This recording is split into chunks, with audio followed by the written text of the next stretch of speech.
Welcome back, everyone. Jack Reeve, TalkNorwichCity. City. How are we all doing?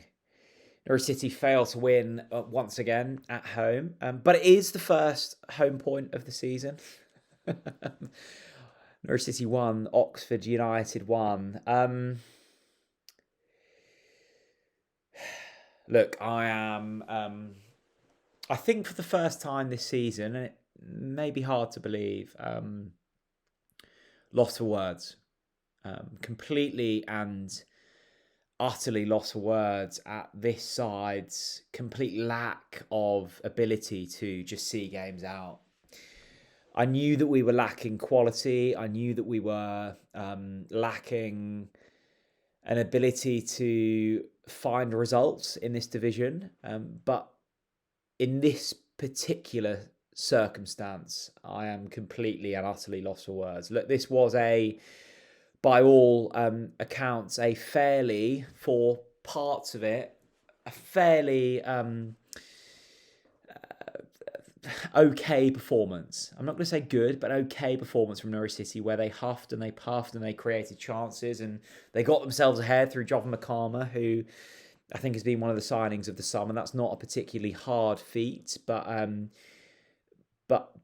Jovan has been a good signing, an established and a proven EFL signing for a fairly reasonable amount. Jovan gets us ahead. We go into the break 1-0 up. We come out. We see out the sort of second phase of that game where Norwich have been so good at conceding so far, between 40 and 60 minutes. We see that peak out. We have really good chances. And I must say, unlucky. I think there was a chance through Oscar Schwartau. There was a chance through Emi Marcondes. Both of those were blocked or saved. And credit to the Oxford defence to that. So not really the lack of ability from us, but the credit to Oxford's kind of defensive line for keeping us out there. There was a good chance for Josh Sargent. There was a good chance for others. Look, that could have quite easily been 2, 3, 4, 5-0. And I don't think Oxford fans or Oxford players would have questioned my judgment on that. I mean it. Like, it could have been 3 or 4-0. So once again, Norwich have got themselves in a position where, that game should have been seen out. But with every single second that ticked, you knew that it was getting closer to a potential calamity, and it came. And we are in a really, really, really perilous position now. And I tweeted at the full time, and look, I don't regret that tweet, and I don't regret anything I've said this season. I think that could be all she wrote. I think that could be League One football on the horizon for Norwich City. Look, we are 5 points adrift, and I think this week with Oxford and QPR at home, one would have looked at that and gone, okay, 2 wins there, and you might get yourselves just out of the relegation zone, and potentially with the games on the horizon being Watford and Sheffield United away, there's a potential way you can get out of that. But it felt like you had to win both of those games, and it felt like you had to put a performance in. And I once again walk away from Carrow Road having seen the first point I've seen all season, which is great. But walking away from Carrow Road just deeply uninspired by what I've seen. And look, I think Philippe Clement knew that the job he had at hand, and I think it was very telling that he was sold this job by the ownership rather than the sporting director. And I think it's very telling that Philippe Clement has played Niko Topic for 45 minutes and then substituted him. I think it's very telling that he played Mate Jurisic for 15 minutes and then substituted him, subbed on and off, the ultimate backhander, slap to the face from Philippe Clement. Look, we all knew that Mate Jurisic wasn't good enough for the Championship. We all knew that he was a complete waste of £6 million. But if I were Ben Napper, I would be concerned that the head coach of the football team that I'm apparently leading is seeing 15 minutes of Mate Jurisic and going, no thanks, you're okay. But that is the position we are in. And there were people that asked me after that Ben Napper interview, Jack, are you still of the opinion that Ben Napper should be fired? Are you still of the opinion that Zoe Webber should be fired? Are you still of the opinion that Neil Adams should be fired? Look, I've said what I've said. I stand by it.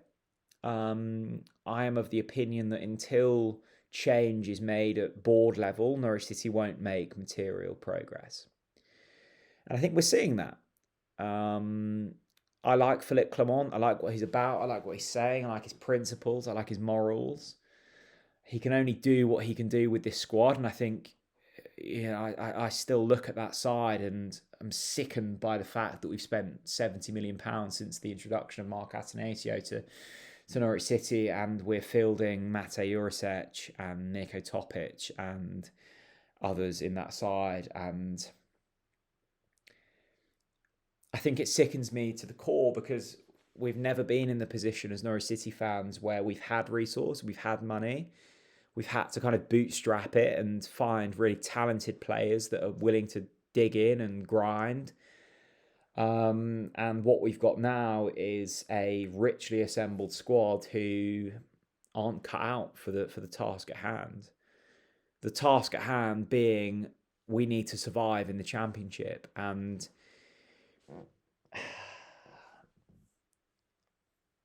that was an Oxford side we were up against tonight. And look, I'm good friends with some Oxford fans. George Ellick of Not the Top 20, and I'm very fond of him, and I'm very fond of Oxford as a club. But they were poor tonight. They were really poor. Really, really poor. And they were almost looking at us and going, just beat us. Just beat us, right? And yet still we found a way to not win. Still we found a way to concede. Still we found a way to not score more than one goal. And how low have our standards dropped? I tweeted at full time going, that's all she wrote, that's League One. And I'm getting some stick going, Jack, believe. I'm like, well, yeah, like there might be a world where we survive, but really? We're in a position where we're accepting spending £55 million in the last season, spending £70 million since the introduction of Mark Atanasio, and we're happy to be 5 points adrift from safety going into December. I'm not happy by that. I don't know if you are, but I'm not happy by that, and I want people to lose their jobs because of it. I am a Norwich City fan deep to my core, and I want to see the success of this football club moving forwards. And all I'm seeing is regression.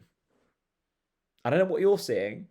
I think you're all seeing regression. I think you're seeing a team that are completely incapable of winning championship games.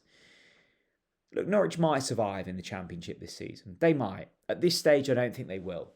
But they might cobble something together in January, and Philippe Clement might, through throwing enough at the wall that some sticks, that they are capable of cobbling points together. Because I look at Oxford United and I look at Sheffield Wednesday and I look at some other sides in this division and go, surely we're better than those. And I'm not disrespecting those sides. I really aren't. I promise you I'm not. Because I'm a Norwich fan and we are, by absolute definition, the worst team in this division this season. Maybe we do survive, but we can't be proud of what we're serving up. I can't keep watching this style of football and this spend on these types of players. Mate Jurisic was substituted on in the 75th minute of this evening for Jovan McCarthy, who scored the goal and was excellent. He was substituted off in the 92nd. He was a £6 million signing from Ben Napper. And our new head coach, Philippe Clement, deemed him a performance of 15 minutes, and that was all he needed to see.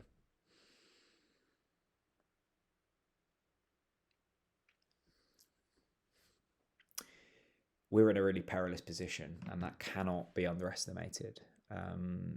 Norwich can't win football matches We are chronically unable to win football matches. We cannot see football matches out. And I don't know where that changes. I keep going, if you keep putting those types of performances in and you keep carving out chances, then surely that changes at some point. Surely that changes.